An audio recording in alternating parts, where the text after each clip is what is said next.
Hello and welcome to the Unusual Stories podcast.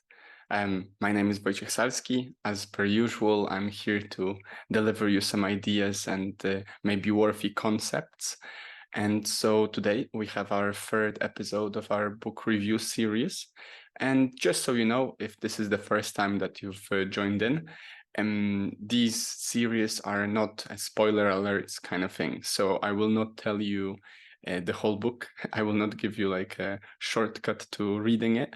Rather, I hope to share with you some ideas that will hopefully make you want to read it in the first place and maybe listen to it in Audible or something if you prefer that. So today we're going to be talking about Beyond Order, the 12 more rules for life by Jordan Peterson. And just so you know, last week we've talked about the 12 rules for life. This is the second part, sort of the second book in the same series, and so we'll dive into that in a moment. Before I start, though, just to give you a heads up, if you'd like to support the podcast, whether financially by donating, buying me a coffee, so to speak, feel free to use the link below. Otherwise, if you'd like to support it in other way, it would be great if you share this episode with a friend. If you give me a rating on Spotify, that would be wonderful. And feel free also to reach out via email or comments below. And that's always wonderful. And especially that once you reach out, I know what I could do better or what would you like me to do more of. And, the interaction there, the human part of it is definitely exciting. So I definitely encourage you to do so. Okay. Anyway, let's dive into this. So first and foremost, I just wanted to give you a heads up that this book, as I mentioned, is a second in a row from 12 Rules for Life. And this is another 12 rules for life in terms of some guiding principles, how you can conduct yourself to be more skillful about your choices and be more happy about life overall and more satisfied with the outcomes. And this is much more building up on the first one. So the way that I perceive it, and maybe I'm wrong, I hope to have one day a chance to ask Mr. Peterson about that. But for me, it sort of feels like the second part, the Beyond Order book, is building upon what was offered in the first one. So the first one is much more focused on the individual and the even individual's work, a lot of inner work and a lot of personal progress first, versus this one seems to be more occupied with what happens afterwards. What can you do with the society at large, with a bigger community around you, once you've grasped and sort of challenged yourself in the ways offered in the first book. So maybe I'm right, maybe I'm wrong, I don't know, but this is the kind of feeling that I've gotten from reading this book. So I've read this one a couple of months ago, definitely this year. And obviously I've yet again noted down some of my ideas for you right in front of me. And basically what we're going to do is we're going to go through three rules that I think are worth interacting with here. They sort of resonate with me and with the experiences that I've had or I've seen some other people around me have recently. And at the end of it all, I will offer you a little more, some surprise concept as well. And hopefully after listening to this podcast, you can go on with your life this week and see if any of those rules apply to you, see if any things you could change because of those. And maybe you will pick up the book and start reading it. I definitely wish that for you as well. So the first, and not necessarily the first in a chronological order from the book, the first that I would like to share with you, rule is do not carelessly denigrate social institutions or creative achievement. So do not carelessly denigrate social institutions or creative achievement. What does that mean to you? And what does that mean to me might vary slightly, so please have that in mind. But I think the main point from this rule that I do agree with in the first place is that it's very easy to judge and criticize things, especially if we don't know much about them. So to look into it from the perspective of what's going on in the world nowadays, and I think in general this is something that has been happening for a while now, it seems to me that there are many ways in which we criticize the world order, as you might call it, in different areas of life, right? So, and I just so you know, this is not to say that what I will put here is my own perspective and the only right one. Rather, it's kind of what I've been thinking about, and hopefully it will make you think about some stuff as well. So take it all with a pinch of salt. I've not made that much study on it, right? But I hope that it's worth your time. So it seems to me that we've been growingly as a society, especially when I'm looking at UK, United States, Poland as well, we're growingly, especially through social media and mass media, criticizing things that have been in place for a while. And the social institutions here is something that I definitely notice being under a lot of critique over the past years, that I've been sort of more aware of life. And maybe this has been happening forever. I don't know, I've not lived forever, but for the time that I've been thinking about it for the past few years, it does seem to me that we're easily jumping to conclusions that, you know, the politicians are doing it wrong, the organizations are wrong, this corporation and that, my manager, my teacher, my school, that they're not doing the job, you know, that they're doing it wrong, or, you know, this world order shouldn't be like it is, and there is so much inequality and it shouldn't be like that. And fair enough, you know, there are many, many viable reasons to want to change the world for the better, the way that we understand the better, right? Which is tricky because my better might not be your better, you know, which is, I believe, why ultimately we cannot really get the perfect situation. The perfection does not exist, right? Because it's something that we sort of chase, but it's so subjective that our perfection might be someone else's misery. But it does feel to me like, at least before you start criticizing a certain party, a certain organization, a certain set of rules, a certain way of doing things, you ponder for some time, what would you do in that case, and sort of try to understand it more before you start criticizing it. And it does feel to me that this is the point that Mr. Peterson puts across in this chapter, in this rule, that overall, the world as we know it has been created through multiple millions of decisions made along the way by people just like me and you, in different circumstances, different situations. And we usually, and this is the case for all of us, I believe, we usually tend to choose what is best in the moment. But of course, we're very ignorant because we don't know it all. So the best in the moment that you're choosing right now might not be the best in the moment if you look back at it in a year from now. You know, the decision that you've made yesterday seemed like the right one, but today you're actually regretting it. And that will happen inevitably.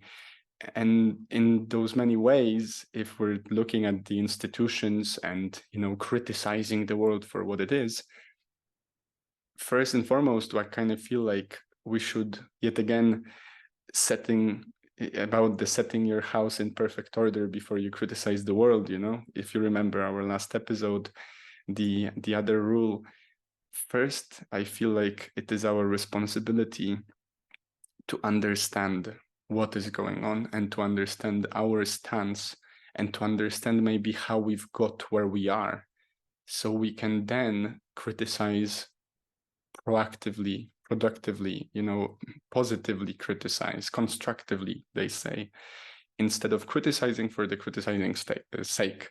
Because it's easy, right? It's very easy to say someone, oh, you're doing the wrong job, or you're doing your job not the way that it's supposed to be, or there is so much misery in the world, this is definitely because of your choices. But whether or not you're able to do it better, that's a trick question and a trick idea to consider. So the invitation here for the upcoming week for you from this rule is to try and not become cynical, rather become informed about the things around you. So before you, on your next meeting with your coworkers, start slagging off your boss for what they do, or before you sit down with your family for dinner and start talking about the politics and how all the politicians are wretched, maybe do some reading, maybe do some research and try to figure out what would you do differently, because that's a very different critique if you think about it. If I come to you and say, I've looked at your CV and it's just wrong, it's very bad, but I cannot help you in any way. I've just dig up some hole and thrown you into it without actually providing you a solution to get out of that. And how is that helpful in any way? Maybe my CV is even worse, right? But it's very easy to criticize yours. Whereas if I've done some work, if I've prepared my own CV, maybe I've gotten some help from other people, and then I come to you and I say, well, there are some problems there in this and this section, but maybe if you try thinking about this or that, it could be improved. That's a very different communicate, and it definitely will allow the person to be better off and yourself to be more justified with your critique in the first place, because if you are informed, then critique might be what the world needs. If you're uninformed, the critique is just another screaming voice in the crowd. And we know that crowds don't tend to make good decisions when they're screaming. So yeah, do not become cynical, become informed. That's the kind of gist of this little rule. Secondly, I would like to talk about this, which is very special to me, I feel. And I have a little story for you about that, is the rule, notice that opportunity lurks where responsibility has been abdicated. Notice that opportunity lurks where responsibility has been abdicated. So let's think about it for a moment, right? Notice that opportunity lurks where responsibility has been abdicated. Notice that you can take advantage of someone else's short-sightedness, shortcoming, not in a way of trampling over them, rather of picking up the baton and running with it. And just before we dive into that more theoretically, I'll give you a little story. So my girlfriend recently has been sort of in this situation that at the work, she had to consider doing some external additional work for a friend. And there was this idea that because she's an intern becoming an employee, like an entry-level employee, she did not feel encouraged to try and pick up that responsibility and sort of take it up, because there were some problems with the project and she saw that problem and she potentially could, in my opinion, make it hers in a way, and sort of pick up that decision and walk with it. The thing is, though, of course, it's a difficult thing, right? Because, you're an entry-level position and you don't feel like you're big enough in the way of the hierarchy to fill out those shoes and to pick up that responsibility. So you can let it slide, fair enough, and there will be another and another, because I do believe that opportunities happen to us every day, all the time, if you think about it. The thing is, there could be a great advantage in taking that up, because later on, by picking up that responsibility, you might, if this is your situation, be granted more prize for that. So a little fun thing that I've written here is that there is a price to pay and a price to gain for taking on more responsibility. If you think about it, what is the biggest difference between CEO and an intern at an organization, apart from their monetary sort of, financial outcome for them when they're earning money, their salaries, is the fact that the intern is paid much less because they have much less, if any, responsibility, right? So if something goes wrong, the intern is sort of delegating that responsibility to their superiors. You can always say, and in terms of the law, it's very similar, you're not responsible for your mistakes because you're learning, right? Whereas why is a CEO of a company so well funded in a way by the company's board and by the different benefits that you get from being a CEO or a managing director or the chairman, is the fact that you bear the responsibility. So if something goes wrong down the ladder, if someone sort of screws up, either in the semi-managerial or the associate level or the entry level, ultimately you will take the blame.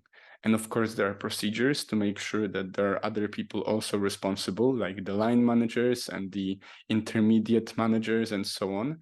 But for the most part, the CEO is being offered this position with this prize to gain because they take on the responsibility onto themselves. If the company goes bankrupt, the CEO is the first person, or sort of the director is the first person to be responsible for what happened.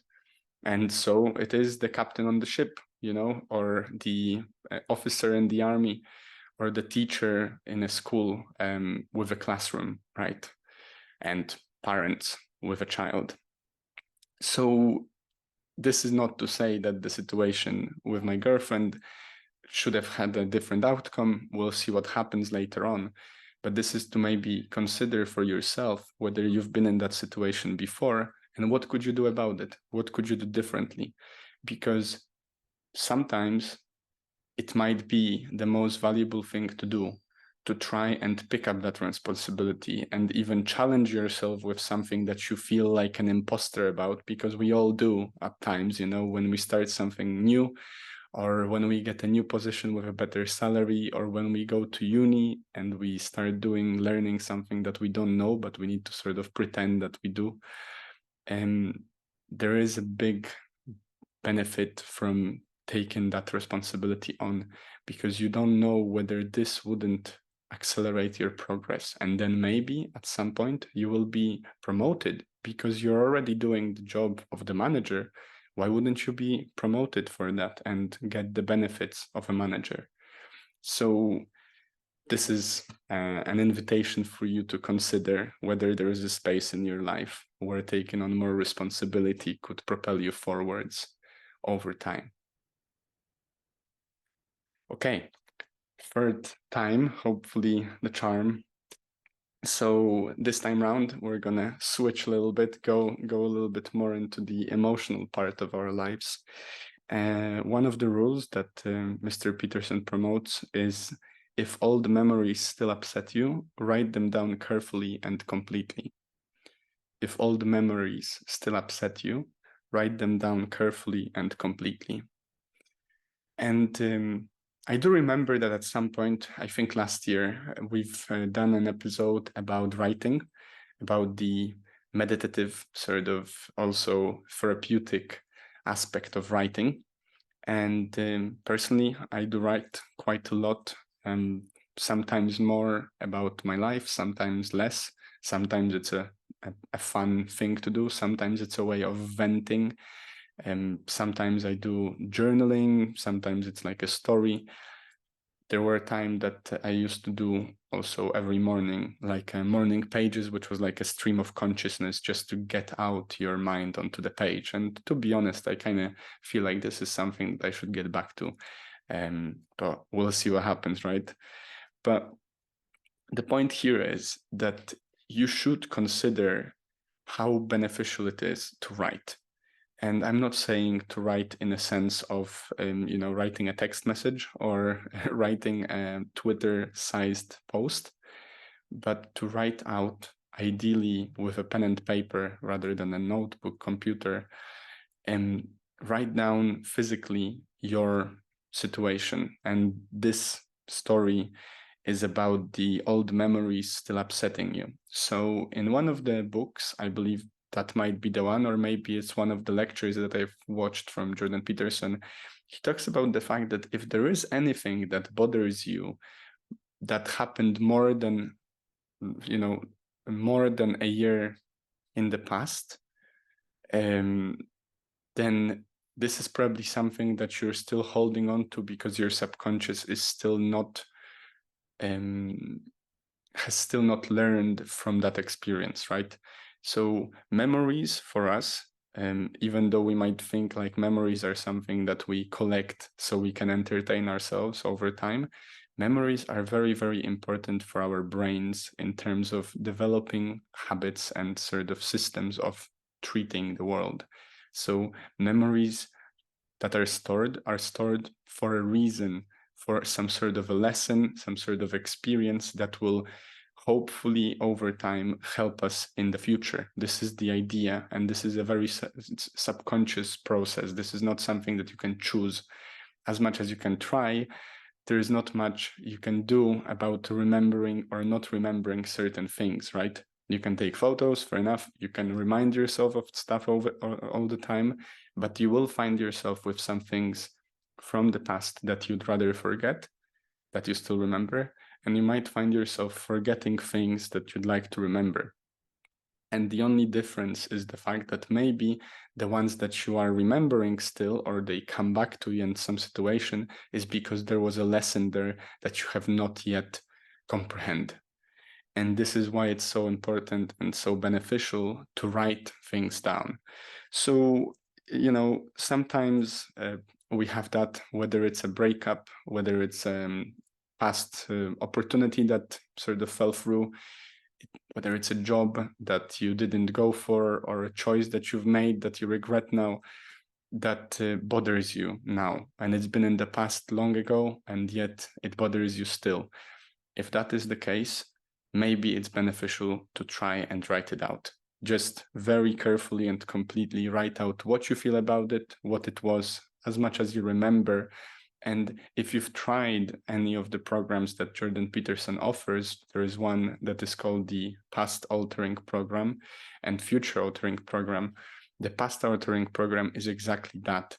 It's a very extensive course of writing out your experiences. You first divide your life into certain stages, then you write about each stage, then you write about some major milestones on each stage, then you write about those milestones, and then you figure out, are there any things that I'm still hiding from myself in my subconscious that I should deal with? And personally, I'm certain there still are. There are still some things that bring up in me some very strong emotions. There are situations that trigger me in a way that I would not like to be triggered. And in the way that I understand it, these are the things that you should pay attention to. Because, for example, on a great example, I think, is dating people. Because you might find yourself, I don't know if you did, I definitely had that experience before. You might find yourself dating someone and suddenly kind of remembering as if you're living for deja vu with that person, as if this already happened with someone else. And looking back at the situation and looking back at the dynamic that I had with that person and the person before, it seems not obvious, but sort of suggestive to me that this is the reason why, because I have not yet comprehended that before. I've not made the lesson, I've not learned the lesson, so history repeats itself to give us that lesson again. And maybe this is a good point to make as well about history, Some things that we learn about history that struck a chord in us are potentially so powerful for us because there is a lesson for us that we've not yet comprehended or we're trying to decode. And I find that really, interesting plus useful, really. So, the idea here is to think things through on writing. And an important thing to note is if you consider thinking, speaking, and writing, what I'm doing right now, speaking to you, is a sort of intermediary between thinking and writing, because thinking is very chaotic and you cannot really check yourself as you go through it because it goes inside. Speaking is one step forward. So you're not only thinking it through inside, but you also have to put it across. And by putting it across, I'm sort of checking myself for what is going on. And that is why sometimes you're sort of thinking what to say before you say it, hopefully more than less. But for the most part, we do that, especially when it comes to some really serious things that we're supposed to say or decide on. And then writing things down is like one step forward. You're not only thinking it and then speaking it in writing, but you're also, by writing it down and seeing what you write physically on page, you can see constructively what is that about. So it's a very, very layered, useful way of thinking things through. It's like the ultimate thinking things through tool. And this is also something that at some point Mr. Peterson points out, which really speaks to me. I think that it makes sense, if you write things down, note things down at uni or, at work, for me especially, it feels like the natural way of learning. This is the natural way of making sure that I've comprehended, especially if you write them down in your own words, not only copy and paste from the notebook of someone else or from the presentation on screen. So the invitation from this one is take a moment and now pause this video for a few minutes and think whether that is the case for you, whether you have any emotions that straight away experiences emotions that pop up that you might want to consider. So I'll give you a few moments here. Click pause now. I hope you did. If you have not, maybe you want to do it after the episode is finished. But the idea here is to think those ideas through, see if something pops up for you, and give yourself the benefit of writing things down. It will not take longer than an hour, and it will be very, very helpful for you and might be very, very therapeutic and cathartic in some cases. So yeah, these are the 3 rules that I wanted to share with you with some of the ideas. And the one surprise rule that I wanted to share with you is I've specially taken it for the end, is the one that I'm trying to implement in my life right now. And I'm doing this experiment. Let's see what happens.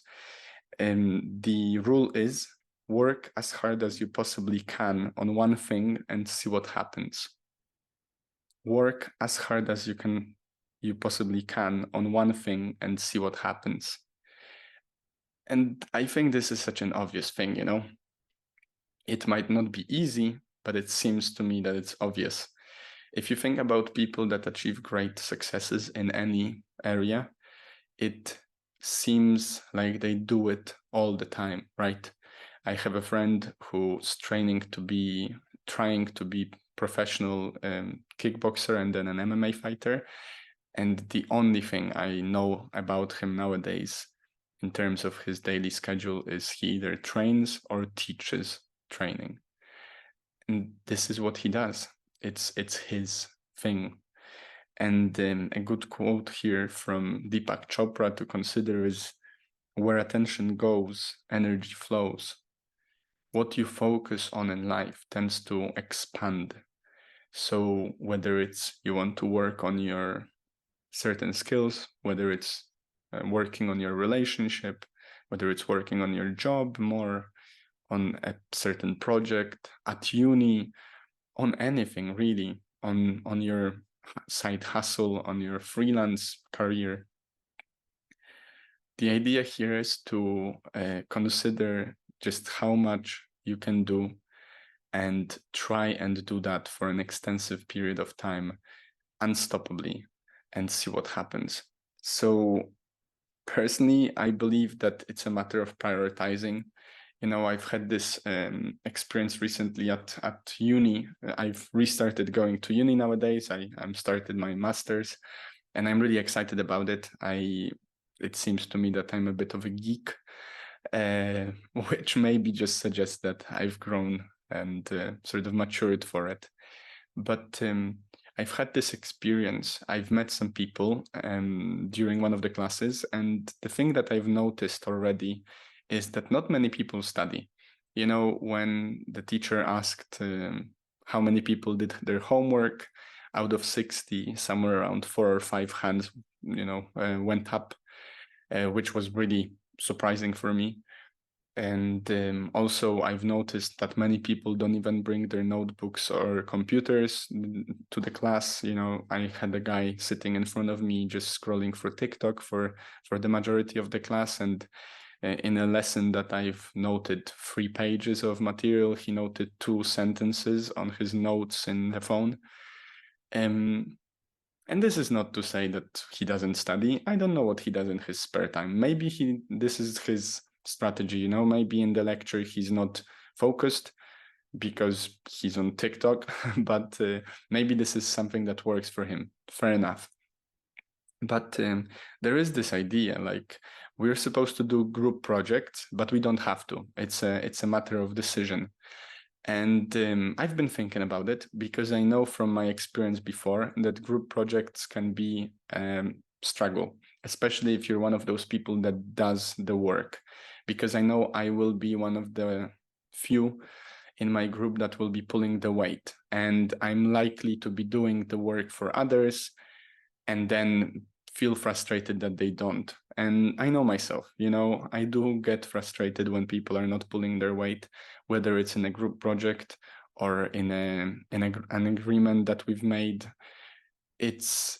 And this is not to say that I struggle with people's relationship because of that, but it's definitely putting a strain on me, even if it's someone like my family member and I see them struggling, and we're sorting out some solutions, and yet they don't follow through.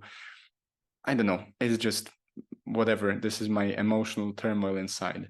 So I was quite reluctant to even accept the idea of doing a group work if I can do it alone. And so I've given myself 2 weeks to consider these. And in the end, during one of the lectures, I've sort of, noticed that not many people even study.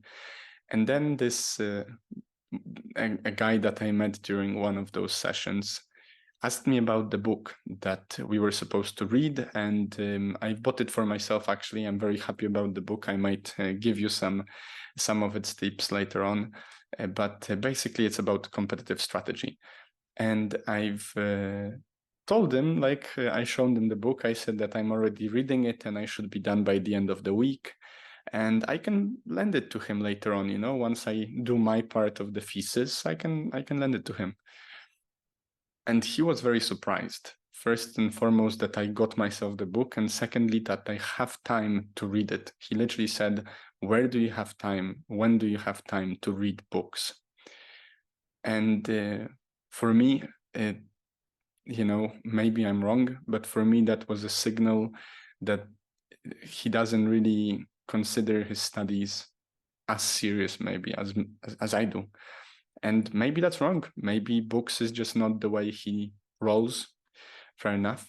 But the thing that I'm trying to point out here is that, in my opinion, it's a matter of prioritizing. I have prioritized 2 or 3 years ago now the act of reading throughout the day. I sometimes have days that I don't read, but I usually do read, whether it's in audible form or on paper or on screen. And it's usually somewhere around 30 to 50 pages a day. You might say this is not a lot, but over time, this stacks up. And right now, for the consecutive, I think, 2 years, I've read more than 50 books per year. This year, I'll probably hit the 50 books mark again in a couple of months, I think in 2. And, this is not a competition. You might want to read 10 books a year. That's still more than the majority of people ever do. And maybe you don't have to read books at all.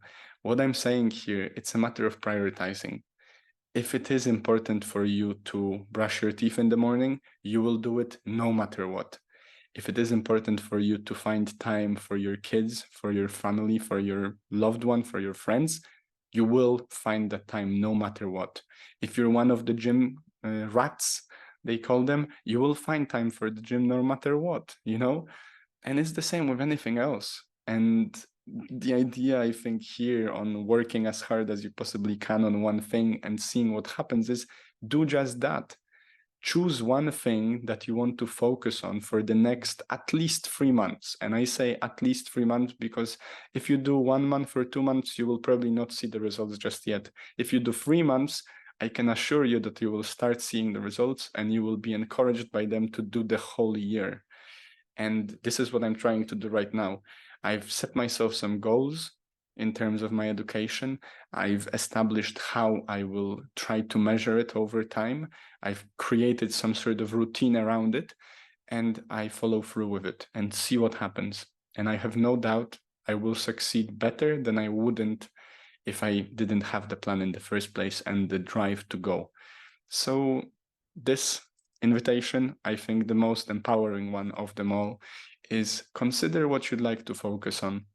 Consider what maybe you are putting off, even though you shouldn't, or something that you'd really like to do and you're not doing enough, and make it your priority. Figure out a plan. A plan does not have to be your prison. A plan can be a useful guide of making sure that you find time for it, and then follow through. I truly hope that even if you've not read this book, and even if you're never going to read that book, by the mere fact that you listen to this episode, you will find something that you will focus on and work on it as hard as possible and see what happens. I would be surprised if you're not surprised and amazed by the results. So yeah, I guess that's the episode for you for this week, for this day. So just to a little reminder, first case, do not become cynical, become informed, think about things, learn about things before you criticize them. Secondly, consider whether there is a space somewhere in your life where the responsibility could be taken up by you, and by that propel yourself to become better as a person in whatever that is. Thirdly, take a moment, and whether you've taken it before or take it right now, and think about the memories that are bothering you from at least a year back, and write them down, basically get it all out on paper. And finally, work on something that you find meaningful as hard as possible. Make it your priority for at least 3 months and see what happens. So yeah, other than that, as per usual, you know where to find me, whether you want to support the podcast, which I would be very grateful about. Whether you want to have a chat, reach out to me, you know my email address, all of that is in the bio.